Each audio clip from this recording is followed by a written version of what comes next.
The Heart's Deception. The tray of Dom Perignon champagne flutes sailed through the air in slow motion.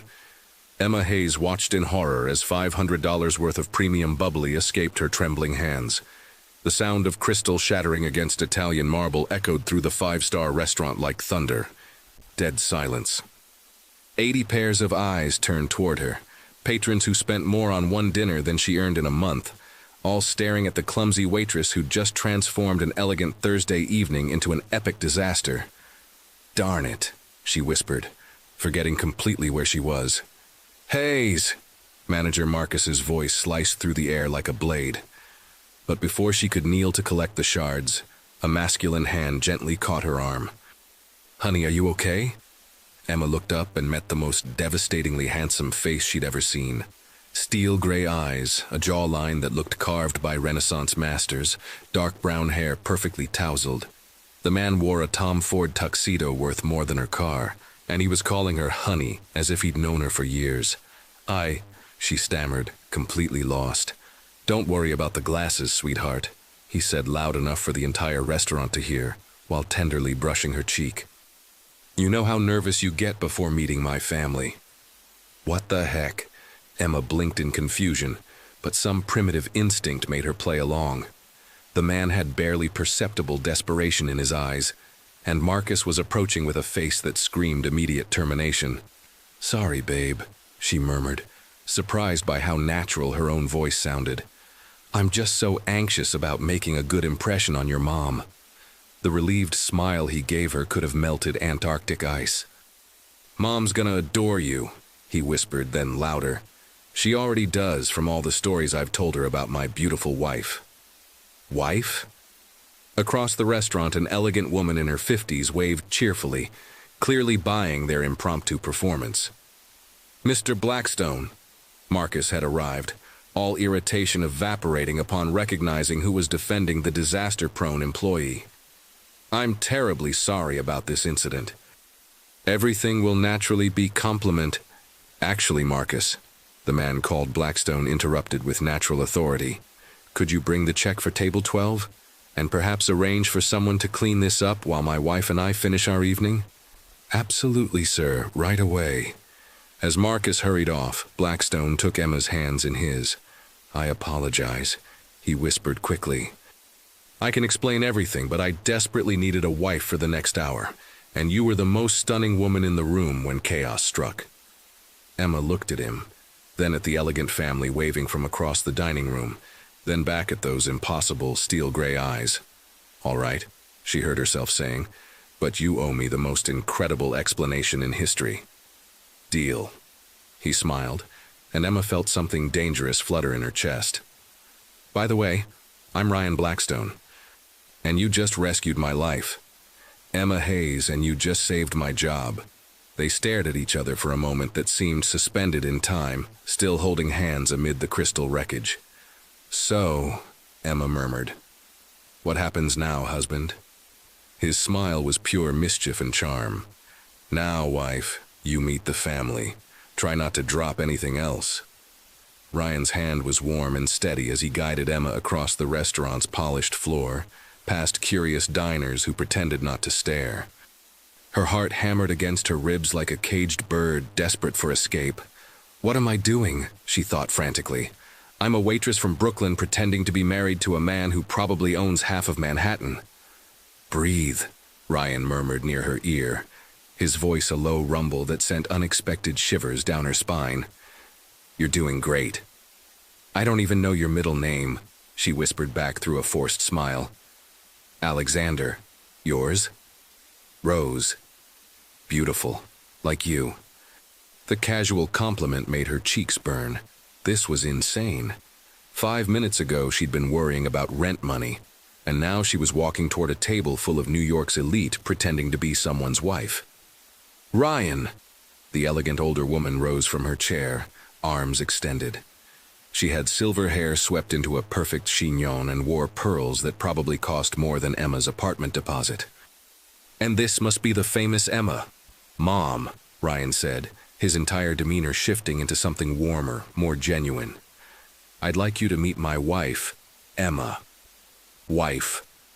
The word hit her like a physical blow every time. Ryan's mother, what was her name? He hadn't mentioned it. Embraced Emma with surprising warmth.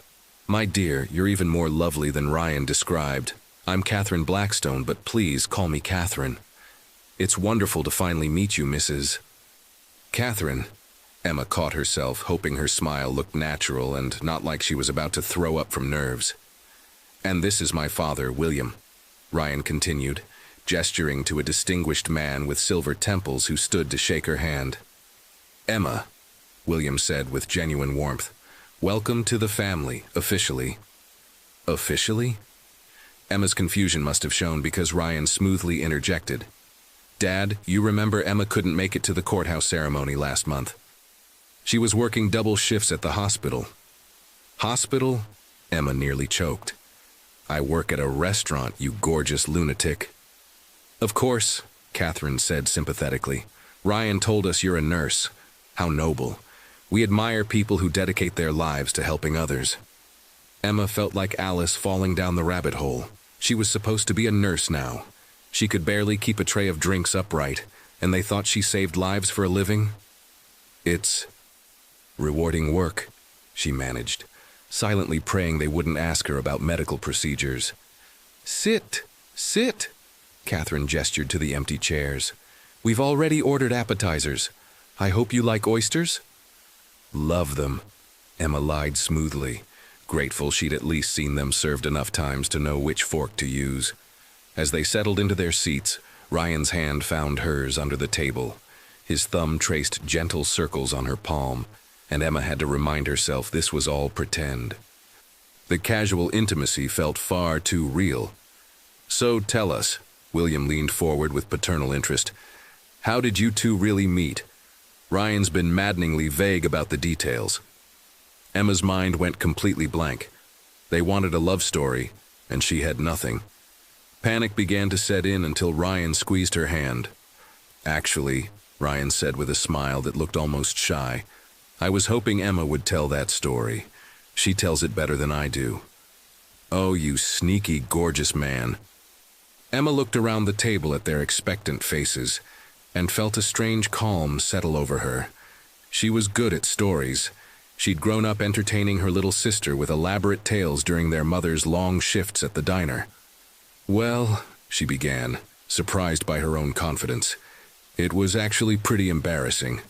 I was having the worst day. I'd spilled coffee on my scrubs, my car wouldn't start, and I was running late for my shift. I rushed into this little coffee shop near the hospital, not watching where I was going, and I crashed straight into Ryan." She glanced at him and found him watching her with fascination, as if he were hearing this story for the first time too. He was wearing this gorgeous charcoal suit, probably cost more than my monthly salary, and I managed to dump my entire iced coffee down the front of it. Catherine gasped. "Oh no." I was mortified. I started babbling apologies and trying to clean him off with these tiny coffee shop napkins, and he just stood there laughing. "Laughing?" William raised an eyebrow at his son. Ryan picked up the thread seamlessly. "She looked so fierce, scrubbing at my jacket like she could will the stain away through pure determination. I thought she was the most beautiful thing I'd ever seen." The way he said it, looking directly at Emma, made her breath catch. For a moment, she almost believed it herself. "And then," Catherine prompted, clearly delighted. "Then," Emma continued, "he asked me to dinner, said I owed him a new suit." "But I never collected on the suit," Ryan added softly. "I got something much more valuable instead." The silence that followed was warm and happy, broken only when William cleared his throat pointedly. "When do we get to hear about grandchildren?" Emma choked on her water while Ryan laughed. "Dad, we've been married exactly 3 weeks. Give us time to enjoy being newlyweds." 3 weeks, Catherine sighed romantically. Still in the honeymoon phase. How lovely. If only they knew, Emma thought, that our honeymoon phase consists of the last 15 minutes of elaborate lying. But as Ryan's thumb continued its gentle caress across her knuckles, she had to admit, for a fake honeymoon phase, it felt surprisingly real. "So Emma," Catherine continued, Tell us about your family. Are they here in New York? Emma's stomach dropped. She hadn't prepared for biographical questions. Her real family consisted of her sister Jess, who was studying art therapy on scholarship, and their mom, who worked 3 jobs to make ends meet. Hardly the background expected for Mrs. Ryan Blackstone. Well, she began carefully, it's a small family. My sister and I were raised by our mother. She's a teacher. Close enough to the truth, she reasoned. Mom did help kids with homework at the community center. How wonderful, Catherine beamed. Educators are so important. What grade does she teach? Elementary, Emma said quickly, then steered the conversation away from dangerous territory. She always said helping children was the most important job in the world. Wise woman, William nodded approvingly. I'd love to meet her soon. That's never happening, Emma thought, imagining her mother's reaction to this whole insane situation. The appetizers arrived, and Emma focused on not making a fool of herself with the oysters. She watched the Blackstones discreetly, copying their elegant movements and hoping she looked like she belonged. Ryan tells us you two are planning to look for a house, Catherine said between delicate bites. Emma's fork froze halfway to her mouth. They were what now? Nothing's definite yet, Ryan said smoothly. We're still deciding between the city and Connecticut. Connecticut would be lovely for children, William suggested with a meaningful look. Dad, Ryan warned with good humor. I'm just saying that big house in Greenwich is sitting empty. Your grandmother would have loved to see it filled with great-grandchildren. Emma felt like she was drowning in the complexity of this family's expectations and history. Every comment added another layer to the web of lies they'd have to maintain. We should probably head out soon, Ryan said, checking his watch. Emma has an early shift tomorrow. Thank goodness, Emma thought. Much more of this and I'll slip up for sure. Of course, dear, Catherine said, then turned to Emma with warm eyes. This has been absolutely lovely. We must do this again very soon. I'd like that, Emma heard herself saying, and was surprised to realize she meant it. Despite the deception, she genuinely liked Ryan's parents. As they prepared to leave, Catherine pulled Emma aside while the men settled the check. I have to tell you something, she said quietly, taking Emma's hands. I've never seen Ryan this happy. Whatever you've done to put that light in his eyes, thank you. Emma's chest tightened with guilt. I haven't done anything special. Oh, my dear. Catherine smiled knowingly. Love is always special, even when the people experiencing it don't realize how special it is yet. As they said their goodbyes with promises to meet again soon, Emma's mind reeled with Catherine's words. The woman had seen something between Emma and Ryan that even they hadn't acknowledged. Walking back through the restaurant toward the exit, Emma caught their reflection in one of the large mirrors lining the walls. They looked like a couple, his hand on the small of her back, her body naturally leaning into his warmth, both of them glowing from the evening's performance. But was it really just a performance anymore? You were incredible, Ryan murmured as they stepped into the cool Manhattan evening. I can't believe you pulled that off. The coffee shop story? Emma shrugged, trying to ignore how empty she felt now that they were away from his family's warmth. I'm good at making things up. It didn't feel made up, he said quietly. They stood there on the sidewalk, the city humming around them, neither quite ready to break the spell of the evening. So, Emma said finally, I guess this is where we part ways and pretend this never happened? Ryan studied her face in the glow of the street lamps. Actually, I was hoping we could talk about that. There's a coffee shop around the corner, the real story of how we should have met. Emma knew she should say no, should walk away from whatever this was before it became more complicated than it already was. Instead, she smiled. Only if you promise not to wear a suit worth more than my rent. Deal, he laughed, and the sound sent those dangerous flutters through her chest again. As they walked toward the coffee shop, Emma realized that somewhere between the shattered champagne glasses and her fake biography, something real had begun to take root. something that felt suspiciously like the beginning of a love story. The coffee shop Ryan led her to was nothing like the trendy spots Emma usually couldn't afford to frequent. Tucked between a vintage bookstore and a flower shop, Grounded had mismatched furniture, exposed brick walls lined with local artwork, and the kind of worn wooden floors that creaked welcomingly underfoot. "This place doesn't exactly scream billionaire hangout," Emma observed, sliding into a corner booth with cushions that had seen better decades. Ryan laughed, loosening his bow tie with one hand, while flagging down a waitress with the other. "That's exactly why I love it. My assistant thinks I come here for business meetings. Really, I just come here to remember what normal feels like." Normal? Emma studied his face in the warm amber lighting. Even disheveled, Ryan Blackstone looked like he'd stepped off the cover of GQ.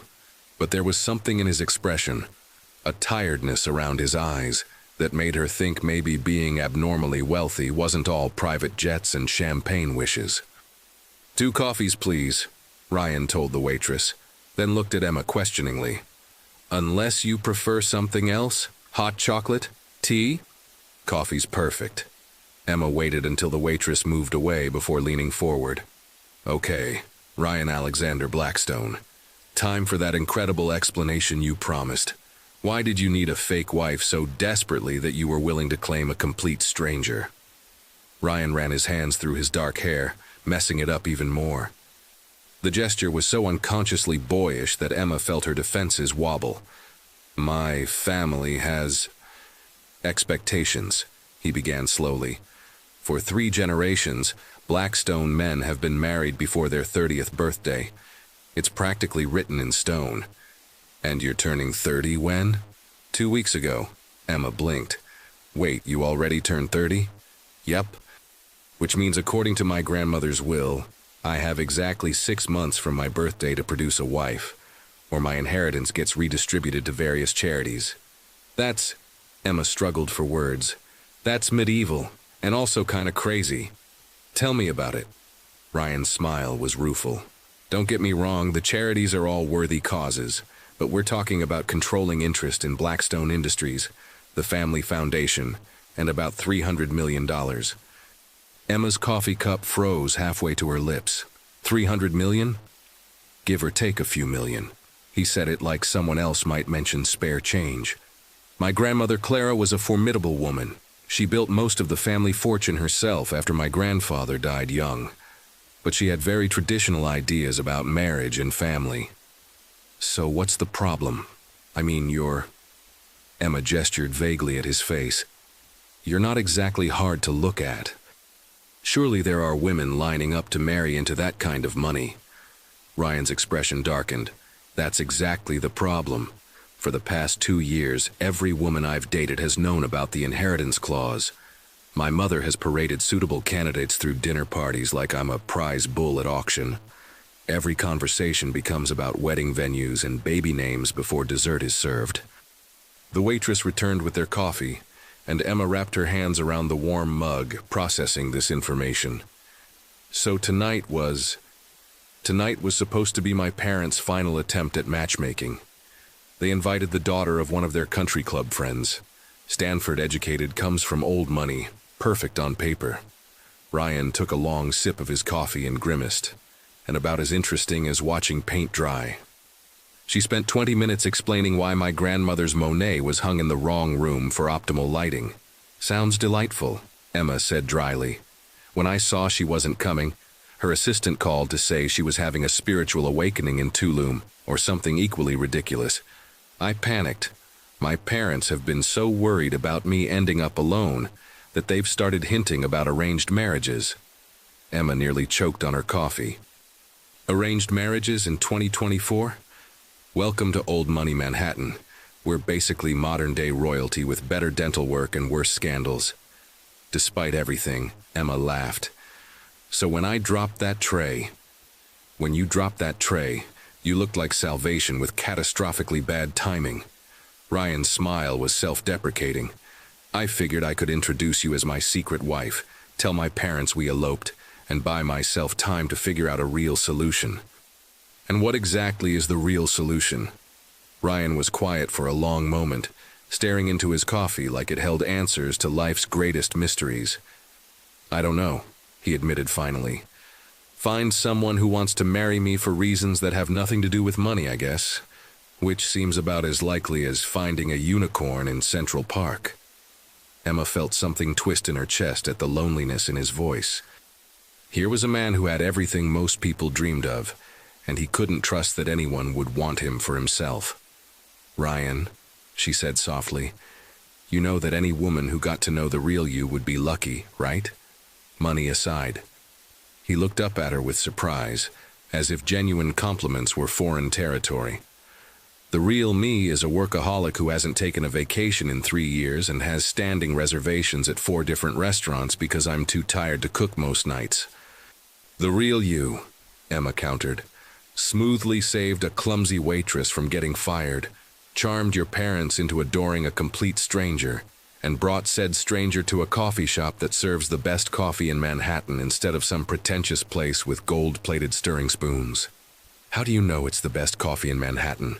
Emma took another sip, letting the rich flavor roll across her tongue. "Because I've worked at about 15 different restaurants in this city, and I know good coffee when I taste it." 15 restaurants? "I'm working my way through culinary school," Emma explained. "Nights and weekends at NYU. The waitressing pays the bills barely." Ryan studied her face with new interest. "What kind of chef do you want to be?" No one ever asked her that. Not her co-workers, not her few friends, not even her family.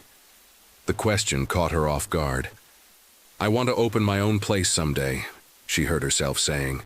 "Nothing fancy, just good food that makes people happy. Comfort food with a twist. The kind of place where families celebrate birthdays and couples have their first dates."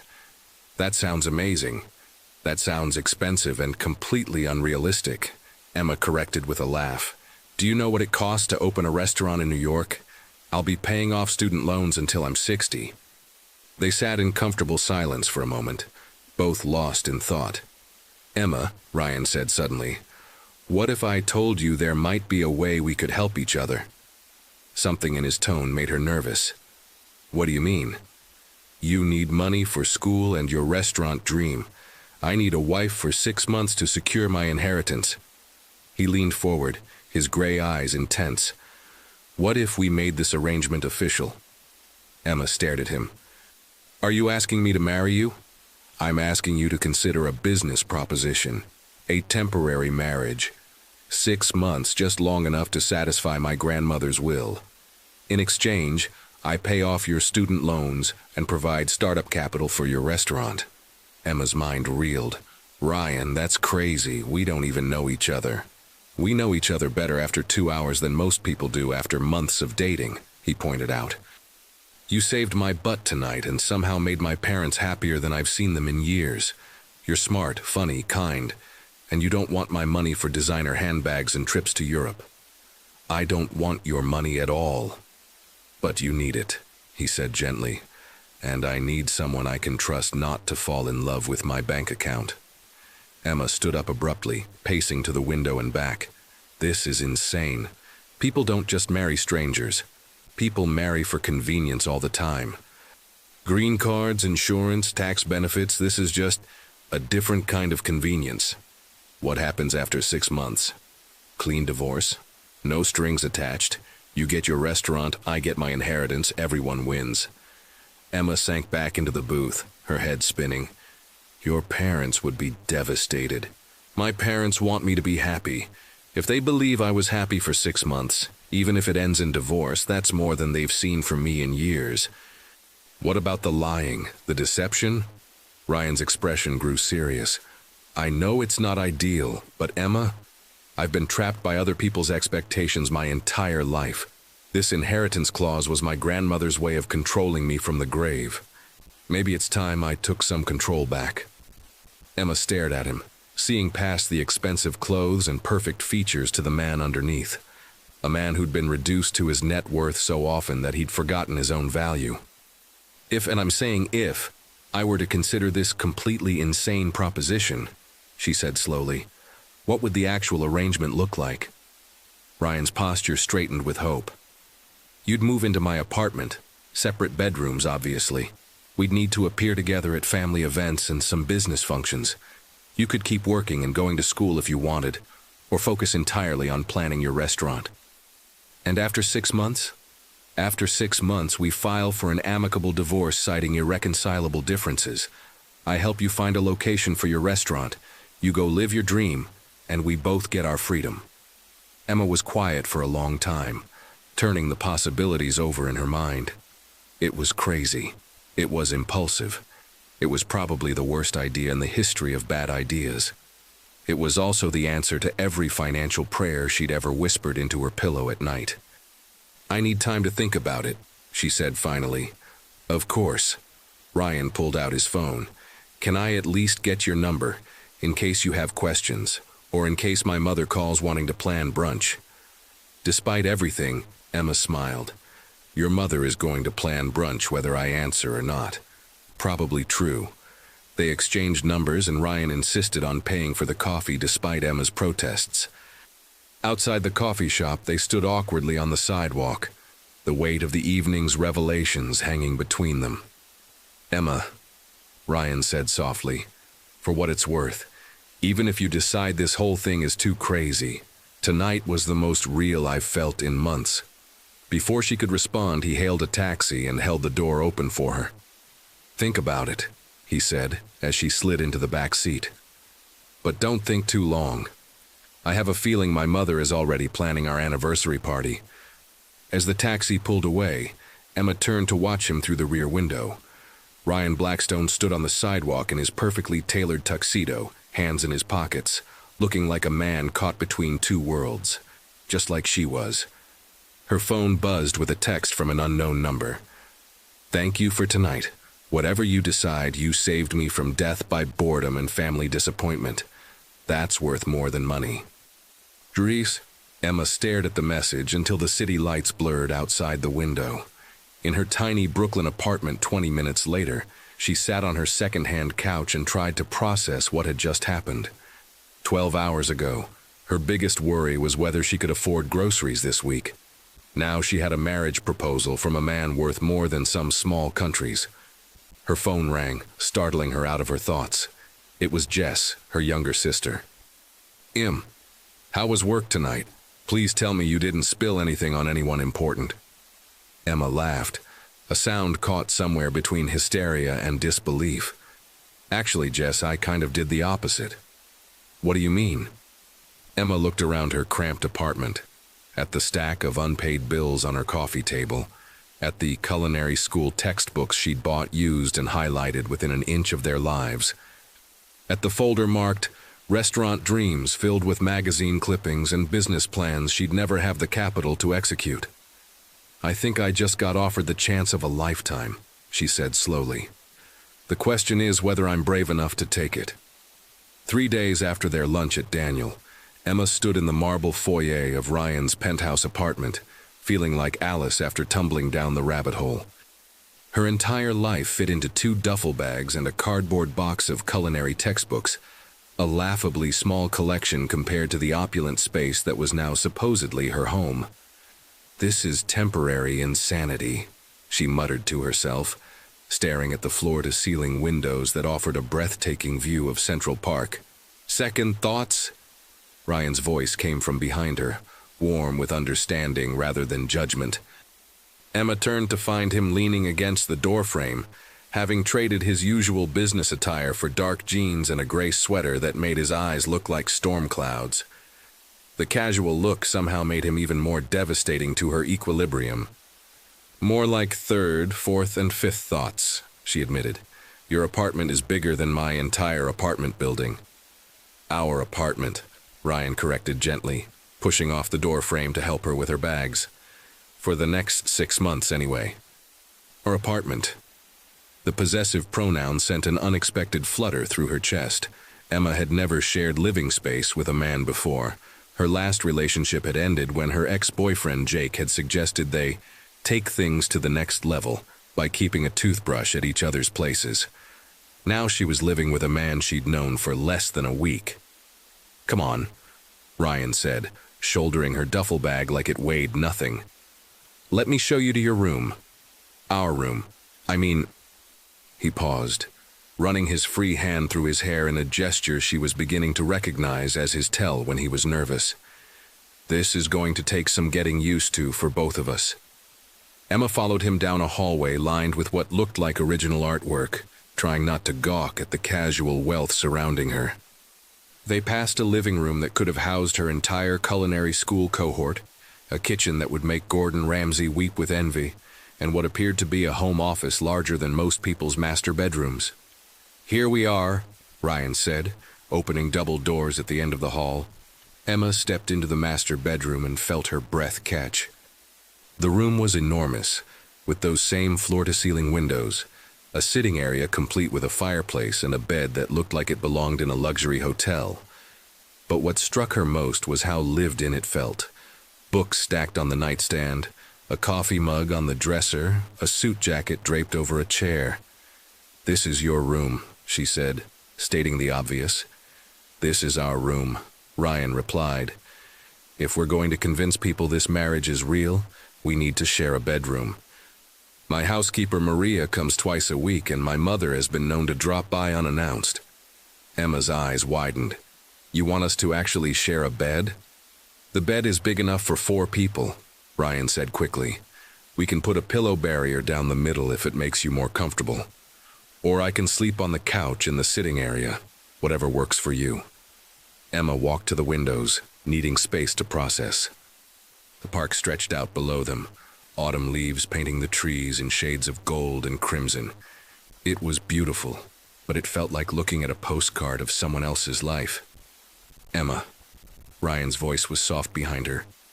"If this is too much, we can figure something else out. I don't want you to feel uncomfortable in what's supposed to be your home." She turned to face him, struck by the genuine concern in his expression. "It's not that. It's just... This morning I was worried about whether I could afford groceries this week. Tonight I'm standing in a penthouse that's probably worth more than most people's lifetime earnings. It's a lot to adjust to." "I can imagine." Ryan joined her at the windows, careful to maintain a respectful distance. "For what it's worth, I never really adjusted to it either. This place was my grandmother's wedding gift when I graduated from Harvard.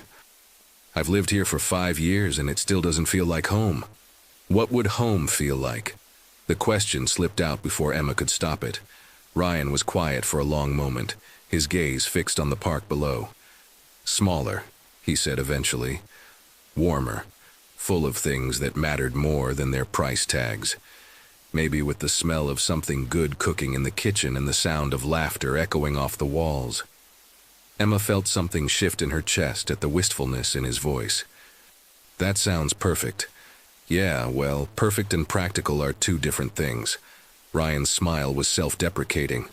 "But enough about my domestic fantasies. Let me show you the rest of the place."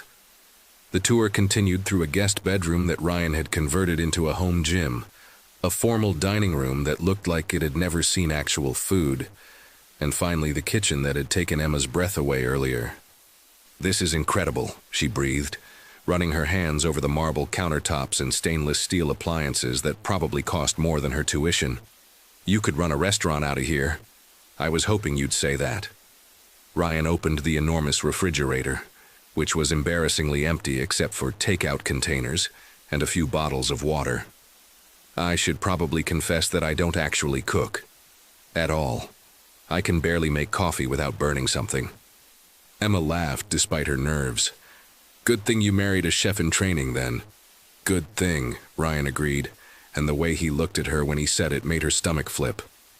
They spent the next hour discussing practical arrangements, bathroom schedules, grocery shopping, what to do about Emma's work shifts at the restaurant.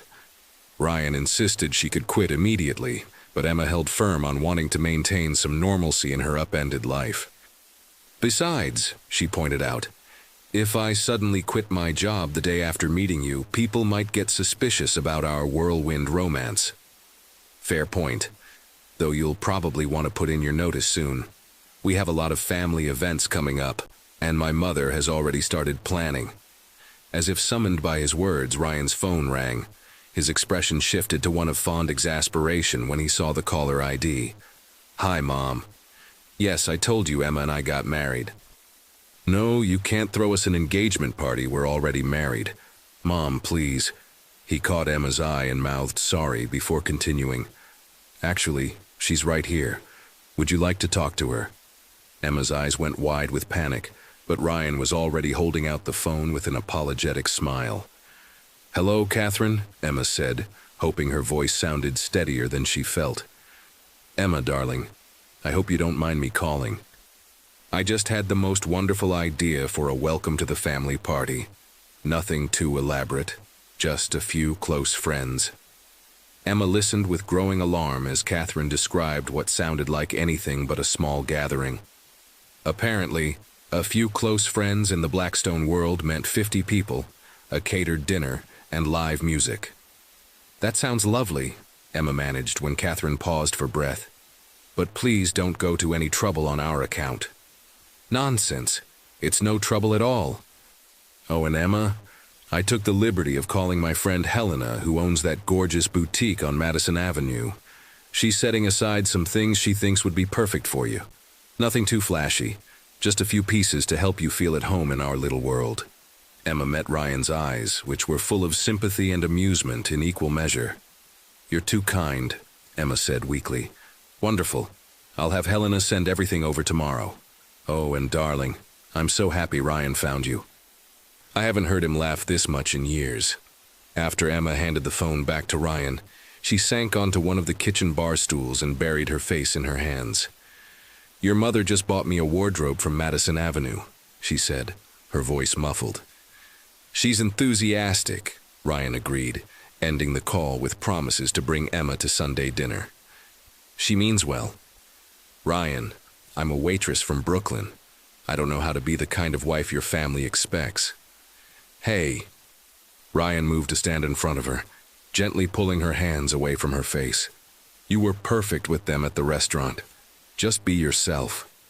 Myself doesn't own clothes appropriate for whatever social circle your family moves in. Then we'll figure it out together. His hands were warm on hers, his thumbs tracing gentle circles over her knuckles. Emma, I chose you precisely because you're not from my world. You're real in a way that most people in my life aren't. Emma looked up at him, struck by the sincerity in his voice. What if I embarrass you? What if you don't? Ryan countered. What if you're exactly what this family needs? Before Emma could respond, her stomach chose that moment to growl loudly, breaking the tension and making them both laugh. When did you last eat? Ryan asked. I was too nervous to eat lunch, Emma admitted. Right. Food. I can order something or... He gestured helplessly at the pristine kitchen. Actually, no, I definitely can't cook anything that won't result in the fire department being called. Emma slid off the bar stool and began opening cabinets, taking inventory. You know what? I think it's time for cooking lesson number 1, husband. You want to cook here now? I want to make this feel less like a museum and more like a home, Emma said, surprised by her own boldness. Besides, if we're going to be living together for 6 months, you need to learn at least the basics of keeping yourself fed. Ryan looked skeptical. I'm pretty sure I'm a lost cause in the kitchen. Everyone can learn to cook something simple. What's your favorite comfort food? Grilled cheese and tomato soup, Ryan answered immediately, then looked embarrassed. I know it's not sophisticated, but my nanny used to make it when I was sick. Emma's heart clenched at the image of a young Ryan being cared for by hired help instead of his parents. Grilled cheese it is. Do you have bread? Cheese? Butter? I think so. Ryan opened the refrigerator and began pulling out ingredients. Maria does my grocery shopping. Who's Maria? My housekeeper. You'll meet her tomorrow. She's been with the family for years. She practically raised me after my nanny left. Emma filed that information away, adding another piece to the puzzle of Ryan's complicated relationship with intimacy and family. Okay, she said, laying out the simple ingredients on the marble counter. First lesson, the perfect grilled cheese is all about the technique. What followed was the most domestic hour of Emma's life.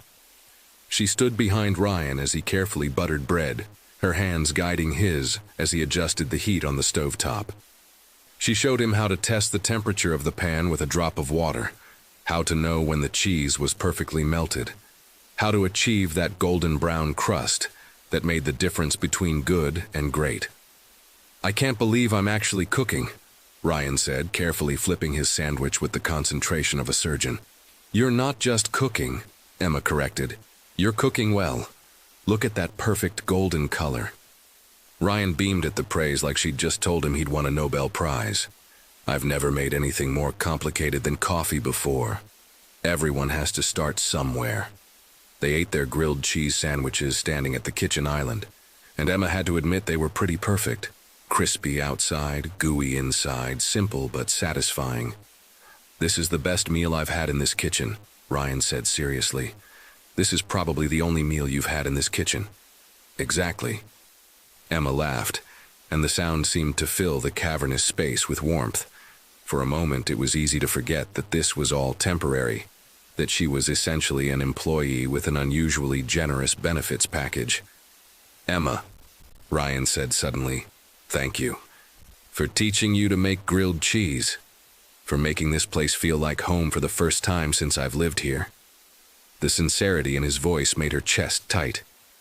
"We should probably talk about boundaries," she said, needing to re-establish the professional nature of their arrangement before she got swept away by the domestic fantasy. Ryan's expression grew more serious. "Of course. What did you have in mind?" "Well, for starters, sleeping arrangements.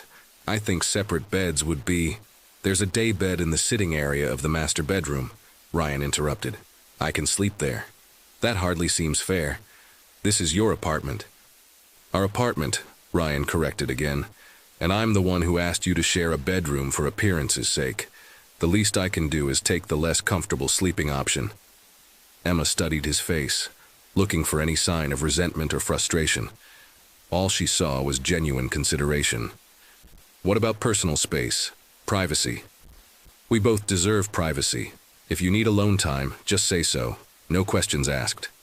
"And the physical stuff? For appearances?" Ryan was quiet for a moment, considering. "I think we should let it happen naturally.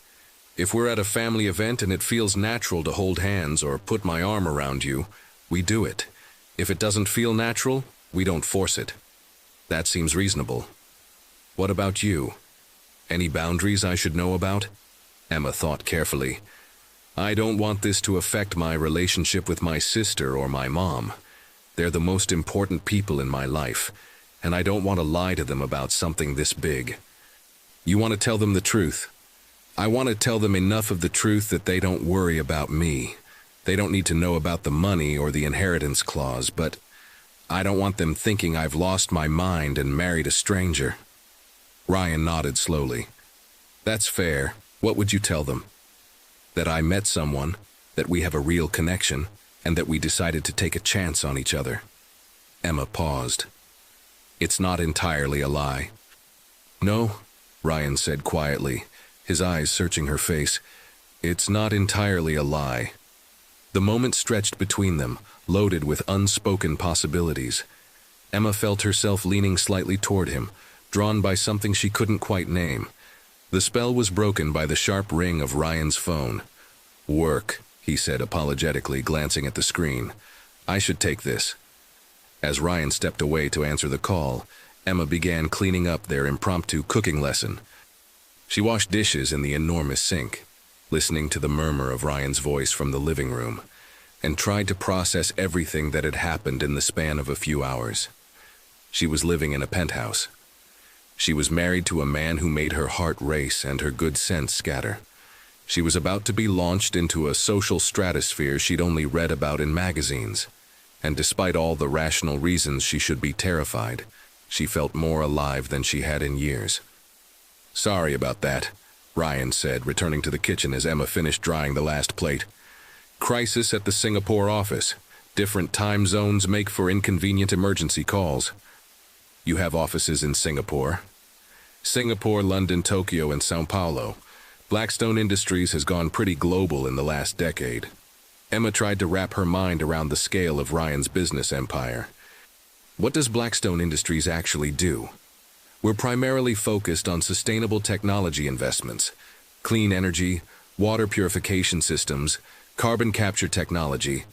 My grandmother started the company in the 1960s manufacturing industrial equipment, but I've been shifting our focus toward environmental solutions. That's incredible. You're literally trying to save the world. Ryan looked embarrassed by the praise. I'm trying to make money while doing something useful. It's not as altruistic as it sounds. It's more altruistic than most billionaires manage, Emma pointed out. Most billionaires don't have their grandmother's voice in their head, reminding them that wealth is meaningless unless it serves a purpose. Emma heard the affection in his voice when he mentioned his grandmother, and realized there was still so much she didn't know about the man she'd married. Tell me about her, she said. Your grandmother. Ryan's entire expression softened. Clara Blackstone was a force of nature, 5 feet tall, sharp as a tack until the day she died, and absolutely terrifying when crossed. She built this company from nothing after my grandfather died in a car accident when my dad was just 10 years old. She sounds formidable. She was, but she was also the warmest person I knew. She's the one who taught me to cook. Well, tried to teach me. I was apparently a hopeless student. Ryan smiled at the memory. She used to say that anyone who couldn't feed themselves couldn't take care of anyone else. Is that why the marriage clause was so important to her? Partly. She believed that family was everything, that success meant nothing if you didn't have someone to share it with. But I think she also worried that I'd end up isolated by wealth the way she was after my grandfather died. Emma felt a pang of sympathy for both Ryan and his grandmother. It must have been lonely for her. I think it was. She never remarried, never even dated as far as I know. She poured everything into the business and into raising my father and later me. And now she's trying to make sure you don't make the same mistake. Even from beyond the grave, Ryan agreed wryly. They stood in comfortable silence for a moment, both lost in thought. Ryan, Emma said finally, what happens if your parents want to meet my family? Do you think they'd be comfortable with that? Emma considered the question. Her mother, Linda, was one of the strongest people she knew, but she was also deeply practical. The idea of her daughter married to a billionaire would probably send her into overdrive trying to figure out the catch. My mom's going to see right through any story we tell her, Emma said. She raised 2 daughters on her own while working 3 jobs. She has finely tuned radar for situations that seem too good to be true. Maybe we should start with your sister then? Ease into it? Jess is going to be suspicious too, but for different reasons. She'll want to make sure you're not taking advantage of me. Smart sister. The smartest. She's studying art therapy at Columbia on full scholarship. She's going to be a psychologist who helps kids process trauma through creative expression. She sounds amazing. I'd like to meet her. You would? Emma, if we're going to make this work, I want to know the people who matter to you. Your family shaped who you are, and who you are is... Ryan paused, searching for words. Who you are is the reason I think this crazy plan might actually work. Emma felt warmth spread through her chest at his words. In that case, maybe we should start with a casual meeting. Jess comes to the restaurant where I work sometimes to study. Maybe you could drop by during one of my shifts, meet her naturally. I'd like that. And Ryan, when you meet her, just be yourself. The version of you I met in the coffee shop, not the billionaire CEO version. Deal. Ryan's smile was soft and genuine. Though I should warn you, I'm not very good at casual. My idea of dressing down is wearing a polo shirt instead of a button-down. We'll work on it, Emma laughed. Consider it part of your education in being a normal person. Is that what this is? Normal person boot camp? For both of us. I've never been married to anyone, let alone someone whose net worth has more zeros than my social security number. They migrated to the living room as they talked, settling on opposite ends of an enormous sectional sofa that probably cost more than Emma's car. The space felt less intimidating now that they'd filled it with conversation and laughter. Emma, Ryan said after a while, can I ask you something personal? I think we're past the point of standing on ceremony. Have you ever been in love? Really in love? The question caught her off guard. Why do you ask? Because I realize I know a lot about your professional goals and your family, but nothing about your romantic history.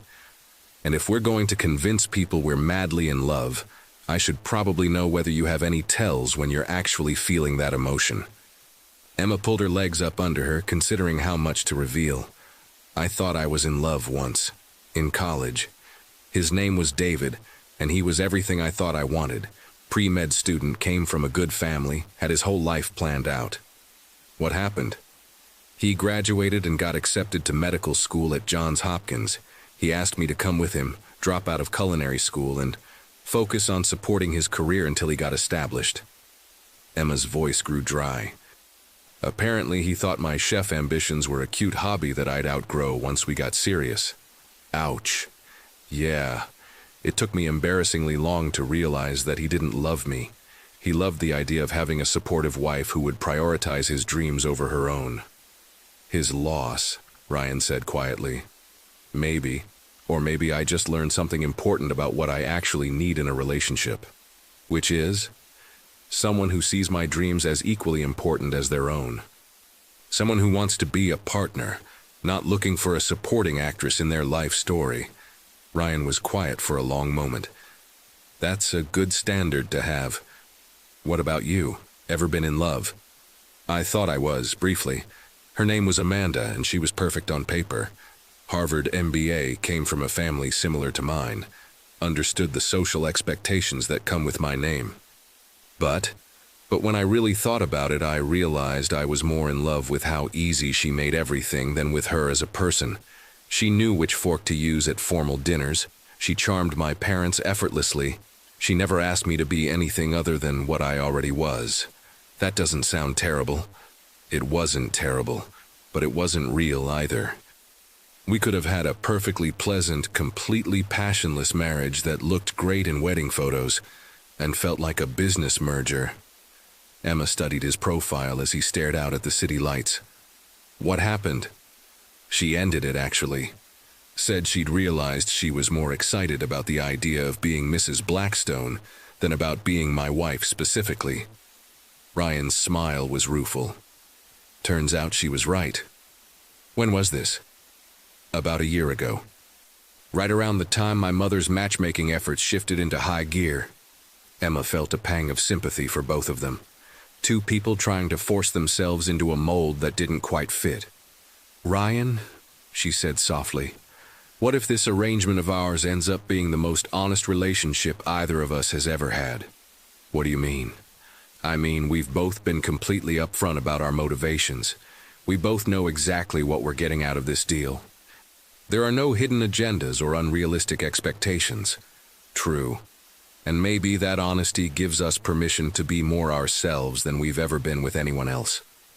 Ryan turned to look at her fully, something shifting in his expression. "Emma Hayes Blackstone, you are full of surprises. Is that good or bad?" "That's the best thing anyone's ever been." The way he said it, like he meant it completely, made Emma's breath catch. For a moment, she forgot that this was temporary, that this was a business arrangement, that she was supposed to be protecting her heart. For a moment, it felt like the beginning of something real. "We should probably get some sleep," she said, needing to break the spell before she did something foolish like lean over and kiss him. "Right. Big day tomorrow. Maria's coming in the morning. My lawyer's bringing the prenup papers, and apparently my mother's personal shopper is delivering a new wardrobe." "Just another typical Thursday," Emma said wryly. "Just another typical Thursday in the life of Mrs. Emma Blackstone." As they headed toward the master bedroom, Emma caught sight of their reflection in the hallway mirror. They looked like a couple heading to bed together, comfortable and intimate in a way that seemed impossible after less than a week. "Fake it till you make it," she thought.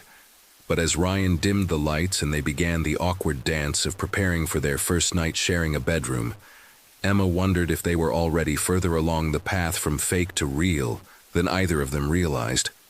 "Good night, Emma," Ryan said softly from the daybed he'd insisted on taking. "Good night, husband," she replied, and the word felt more natural than it should have.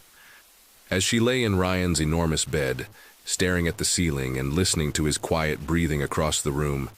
Emma realized that somewhere between the grilled cheese sandwiches and the conversation about love, the line between pretend and reality had started to blur. And maybe, just maybe, that was exactly what they both needed. 3 weeks later, Emma stood in the marble bathroom of the penthouse at 6 in the morning, staring at her reflection and wondering when exactly her life had become unrecognizable. The woman looking back at her wore silk pajamas that cost more than her old monthly rent, had professionally styled hair courtesy of Ryan's mother's personal stylist, and was about to have breakfast with her fake husband's business partners from London. The fake husband, who had made her genuine coffee every morning for 3 weeks, who left little notes in her culinary textbooks when he found them lying around, and who had somehow convinced her to quit her waitressing job by making a very compelling argument that Mrs. Emma Blackstone shouldn't be serving other people dinner when she could be learning to create her own culinary empire. "This is temporary," she whispered to her reflection, the same mantra she'd been repeating since she'd woken up in Ryan's bed, alone, because he'd insisted on sleeping on the daybed every single night, despite her increasing protests that it couldn't be comfortable. This is a business arrangement. This is absolutely, definitely not falling in love with your fake husband. A soft knock on the bathroom door made her jump. "Emma, the car will be here in 20 minutes for the breakfast meeting." Ryan's voice carried through the door, warm with the kind of easy familiarity that had developed between them over the past weeks. "Coming," she called back, taking one last look at herself. The navy Chanel suit that Catherine had insisted on buying her fit perfectly, making her look like she belonged in boardrooms and charity galas instead of behind a restaurant counter. She opened the door to find Ryan adjusting his tie in the bedroom mirror, and her breath caught the way it had every morning for 3 weeks. Today, he wore a charcoal gray Tom Ford suit that emphasized his broad shoulders and made his eyes look like pewter. His hair was still slightly damp from the shower, and Emma had to resist the urge to run her fingers through it. "Business arrangement," she reminded herself firmly. "You look beautiful," Ryan said, turning from the mirror with a smile that made her stomach flip. "Ready to charm some British investors into thinking I have excellent taste in wives? As ready as anyone can be to pretend they know anything about sustainable technology investments," Emma replied, smoothing down her skirt nervously. "You'll be fine. Just be yourself. They're going to love you." Over the past 3 weeks, Emma had attended 4 family dinners, 2 charity galas, and a country club brunch, and somehow she hadn't embarrassed herself yet. She'd learned which fork to use for the salad course, how to make small talk about art and theater, and how to deflect personal questions about her background with charming vagueness. But most importantly, she'd learned how to be married to Ryan Blackstone. They'd developed a rhythm, a comfortable domestic dance that felt surprisingly natural. He brought her coffee in the morning. She cooked dinner in the evenings when he wasn't working late. He helped her study for her finals. She taught him to make pasta from scratch. He rubbed her feet when she came home from long days of apartment hunting for her future restaurant. She massaged his shoulders when he'd been hunched over his laptop for too many hours. It was the most functional relationship Emma had ever had, which would have been perfect if it weren't for the increasingly inconvenient fact that she was falling hopelessly in love with him. "Emma," Ryan's voice brought her back to the present. He was standing directly in front of her now, concern written across his features. "You okay? You looked like you were somewhere else entirely." "Just thinking about the menu for tomorrow night's dinner party," she lied smoothly. Catherine had somehow convinced them to host a dinner party for Ryan's business associates, and Emma had spent the better part of the week planning a menu that would impress without looking like she was trying too hard. "You sure that's all?" Emma looked up into his gray eyes and felt the same flutter in her chest that had been growing stronger every day. The way he looked at her, like she was the most interesting person in any room, like her thoughts and feelings mattered more than anything else, it was becoming harder and harder to remember that it was all an act. "I'm sure," she said, reaching up to straighten his already perfect tie just to have an excuse to touch him. "Now, come on, husband. Let's go convince some Londoners that we're madly in love." "That part's getting easier every day," Ryan murmured. and something in his voice made Emma's heart skip. The breakfast meeting was held at the Mandarin Oriental's penthouse restaurant, with floor-to-ceiling windows offering spectacular views of Central Park. Emma found herself seated between Ryan and a charming British woman named Victoria Pemberton, who owned a chain of eco-friendly hotels across Europe. "So Emma," Victoria said over perfectly prepared Eggs Benedict, "Ryan tells us you're a chef. How exciting. Are you planning to open your own restaurant?" "Actually, yes," Emma replied, surprised by how natural the answer felt now. "I'm looking at spaces in the village, something intimate, focused on farm-to-table American cuisine with global influences." "How wonderful. You know, I've been looking for someone to consult on the restaurant concepts for our new properties. Would you be interested in discussing a potential partnership?" Emma nearly choked on her mimosa. 3 weeks ago, she'd been serving other people's food and worrying about rent money. Now she was being offered international consulting opportunities. "I would love that," she managed, glancing at Ryan, who was beaming with pride. "Brilliant. I'll have my assistant send you some information about our upcoming properties. Rome, Barcelona, and we're just breaking ground on a lovely spot in Tuscany." Emma spent the rest of breakfast discussing menu concepts and restaurant design with Victoria, while Ryan and the other investors talked about expansion plans and market projections. It wasn't until they were saying their goodbyes that Emma realized how seamlessly she'd fit into Ryan's world, how naturally she'd transitioned from observer to participant. "You were incredible," Ryan said, as their car pulled away from the hotel. Victoria was completely charmed. "I think you just landed your first major consulting contract." "I can't believe that just happened," Emma said, still slightly dazed. 3 weeks ago, I was dropping trays of champagne, and now I'm discussing restaurant concepts in Tuscany." 3 weeks ago, you dropped a tray of champagne on exactly the right person," Ryan corrected, taking her hand in his. The gesture had become automatic over the past weeks, a casual intimacy that neither of them questioned anymore. Emma looked down at their intertwined fingers, at the simple platinum band on her ring finger that matched his. The rings had been Ryan's idea. If they were going to convince people they were married, they needed to look the part. But somewhere along the way, the weight of the ring had begun to feel less foreign and more like it belonged there. "Ryan," she said softly, "what happens when this is all over?" His thumb stilled against her knuckles. "What do you mean?" "I mean, in 3 months, when we file for divorce and go back to our separate lives, what happens to all of this? The connections I've made through your family, the opportunities like Victoria's offer, do I get to keep those, or do they disappear when I stop being Mrs. Blackstone?" Ryan was quiet for a long moment, staring out at the city passing by their window. "Emma," he said finally, "the people who matter, the ones worth keeping in your life, they like you for you, not for your last name. Victoria wasn't charmed by your marriage certificate. She was charmed by your passion and your ideas. But would she have given me the opportunity if I weren't your wife? Maybe not initially," Ryan admitted. "But that's how business works. It's about connections and opportunities.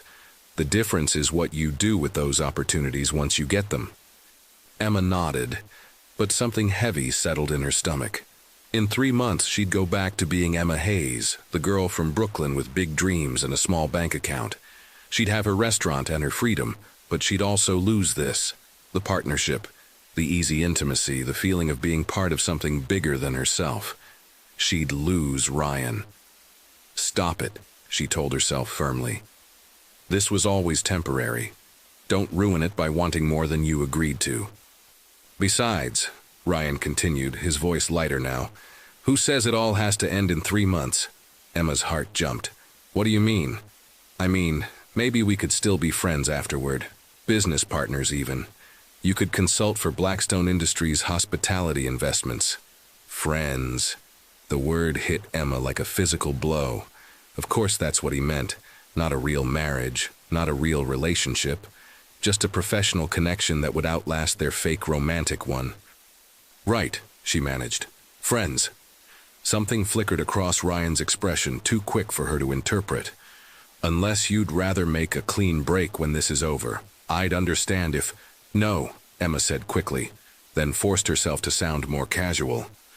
No, friends sounds good, great actually. They spent the rest of the car ride in comfortable silence, but Emma's mind was spinning. 3 months had seemed like a lifetime when they'd first made their agreement. Now it felt like no time at all. That evening, Emma was in the kitchen preparing dinner when her sister called. "Em, how's married life treating you?" Jess's voice was bright with curiosity.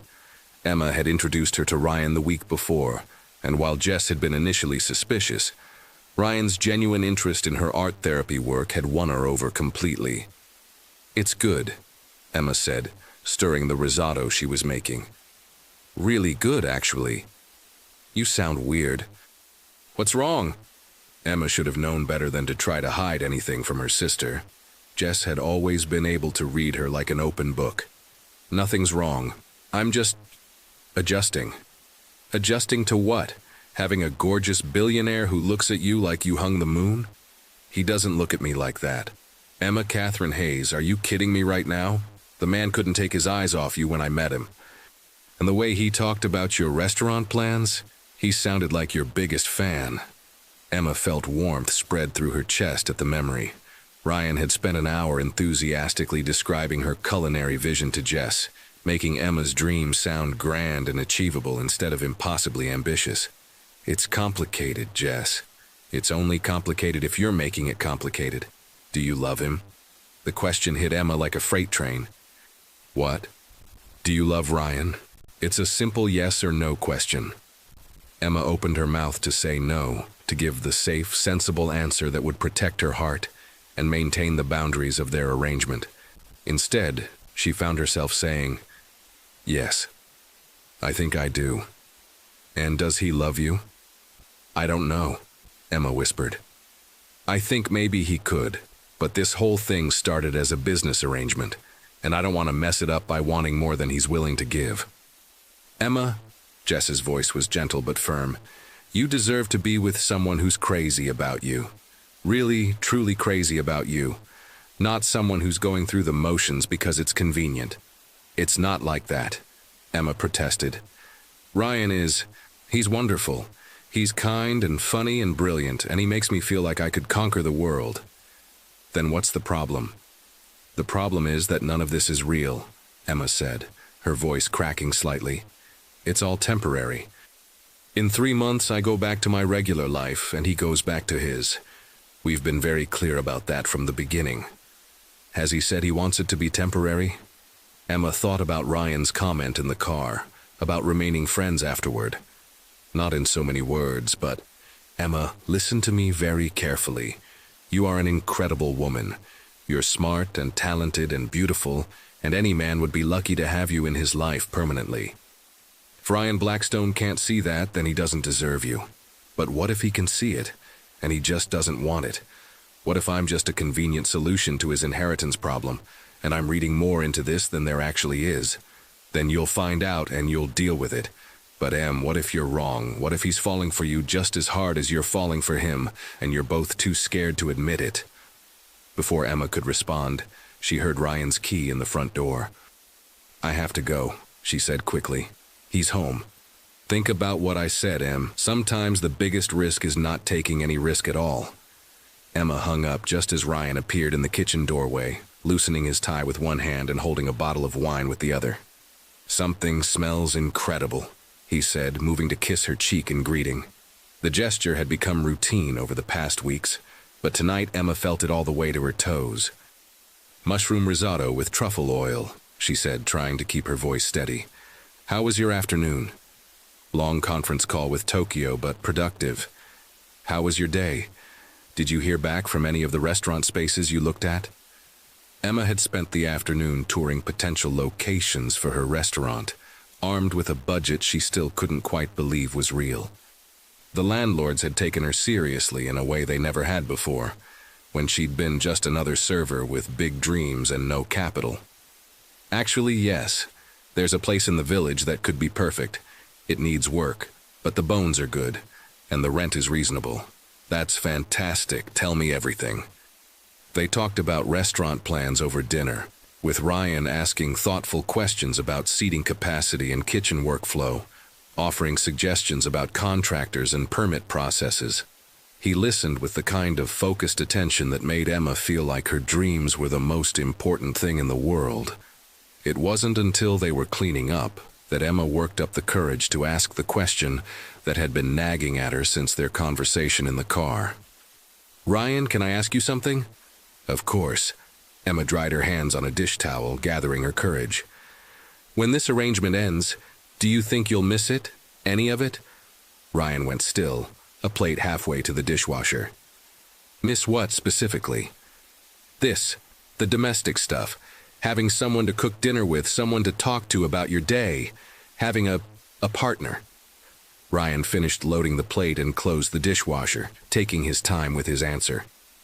"Emma," he said finally, turning to face her, "I've never had anything like this before. The kind of easy companionship we've developed. The way you make this place feel like home instead of just somewhere I sleep between meetings. So yes, I think I'll miss it. But not enough to want to make it permanent?" The question hung between them like a challenge.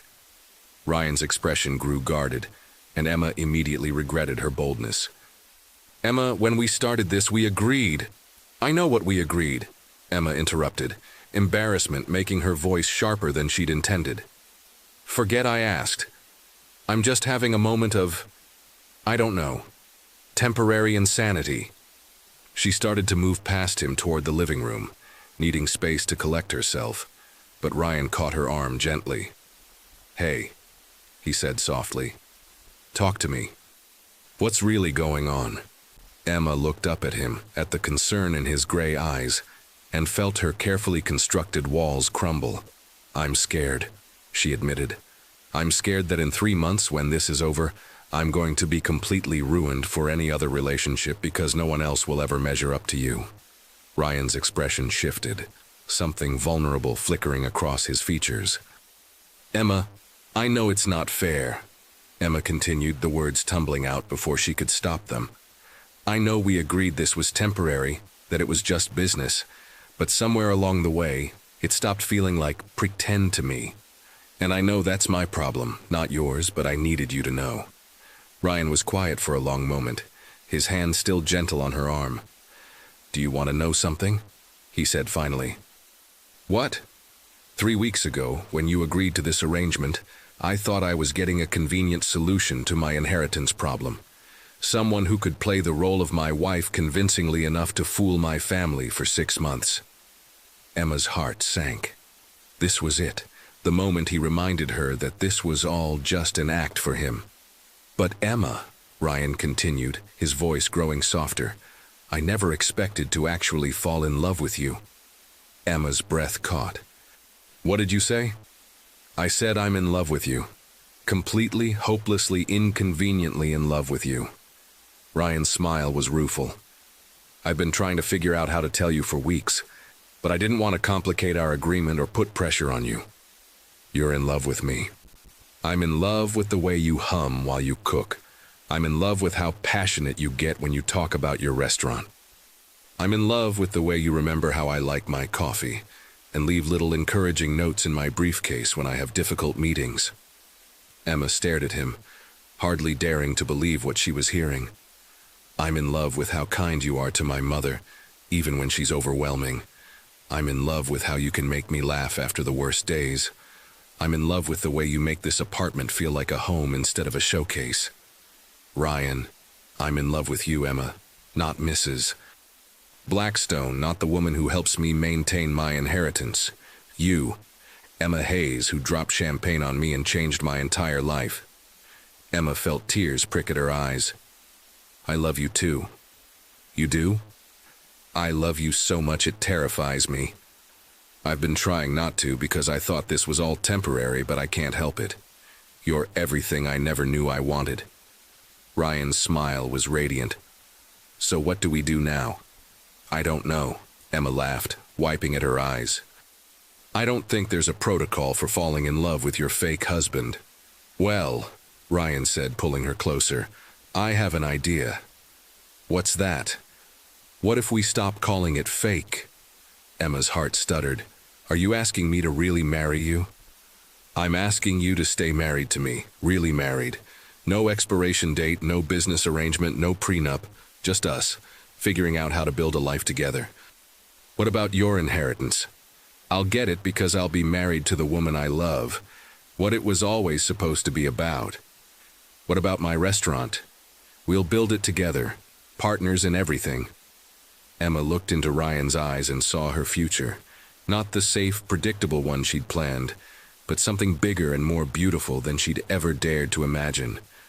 Yes, she whispered. Yes? Yes, I'll stay married to you. Really married. Ryan's kiss tasted like promises and champagne, like new beginnings and happy endings all rolled into one. When they finally broke apart, both breathless and laughing, Emma realized that sometimes the best things in life came from the most unexpected accidents. So, Ryan said, resting his forehead against hers, I guess this means we should probably start sharing the bed instead of pretending that daybed is comfortable. Definitely, Emma agreed. That thing looks like medieval torture device. It feels like one too. Why didn't you say anything? Because I was trying to be a gentleman. And because I was afraid if I got any closer to you I'd do something foolish like fall in love with you. Too late for that, husband. Way too late, wife. As they headed toward the bedroom, their bedroom now, really and truly, Emma caught sight of their reflection in the hallway mirror. They looked like what they'd been pretending to be for 3 weeks. A couple in love, heading toward their future together. The only difference now was that it wasn't pretend anymore. 2 months later, Emma stood in the kitchen of her restaurant, watching the last of the dinner rush orders go out to the dining room. Hayes, as she'd decided to call it, had been open for exactly 1 week, and already they were booked solid for the next 2 months. The space in Greenwich Village was everything she'd dreamed of. Exposed brick walls, warm lighting, and an open kitchen that allowed diners to watch the magic happen. The menu was exactly what she'd envisioned. Elevated comfort food that told the story of her journey from Brooklyn waitress to Manhattan restaurateur. Chef, her sous chef Marcus called out, the critic from the Times is at table 7. Emma felt a flutter of nerves but pushed them aside. Over the past 2 months, she'd learned to trust herself, to believe that she belonged in the world she'd built. How are they looking? Clean plates all around. I think they're about to order dessert. Emma smiled, wiping her hands on her apron. Perfect. Send them the chocolate soufflé with the salted caramel center. On the house. As the kitchen began the process of closing down for the evening, Emma stepped out into the dining room to make her rounds. Hayes was exactly what she'd envisioned. Couples sharing intimate dinners, families celebrating special occasions, friends laughing over good food and wine. Her eyes found Ryan immediately. He was at his usual table in the corner, laptop open, nursing a glass of wine while he waited for her to finish for the evening. He'd been coming in every night during the soft opening, partly to support her and partly because, as he'd put it, I finally found somewhere that serves food better than takeout. How did service go? He asked as she slid into the seat across from him. 3 covers sent back, 1 complaint about the lighting, and Marcus thinks we need to adjust the seasoning on the short rib. So, a complete disaster then? Emma laughed, recognizing his teasing tone. The worst. I should probably just give up and go back to waitressing. Good thing you married someone who can support you in the lifestyle to which you've become accustomed. Speaking of which, Emma reached into her apron pocket and pulled out an envelope. We got our first review. Ryan's eyebrows shot up. Already? We've only been open a week. Apparently, the food blogger from New York Magazine came in on Tuesday. She posted her review online this afternoon. And? Emma handed him the printed review, watching his face as he read. His expression shifted from curiosity to surprise to pure pride. Emma, he said quietly, listen to this. Hayes represents the best of what New York dining can be. Unpretentious excellence that makes you feel like you've discovered a secret. Chef Emma Blackstone has created something special here, a restaurant that feels both sophisticated and welcoming, serving food that satisfies both the palate and the soul. Emma felt tears prick at her eyes. She called it Unpretentious excellence.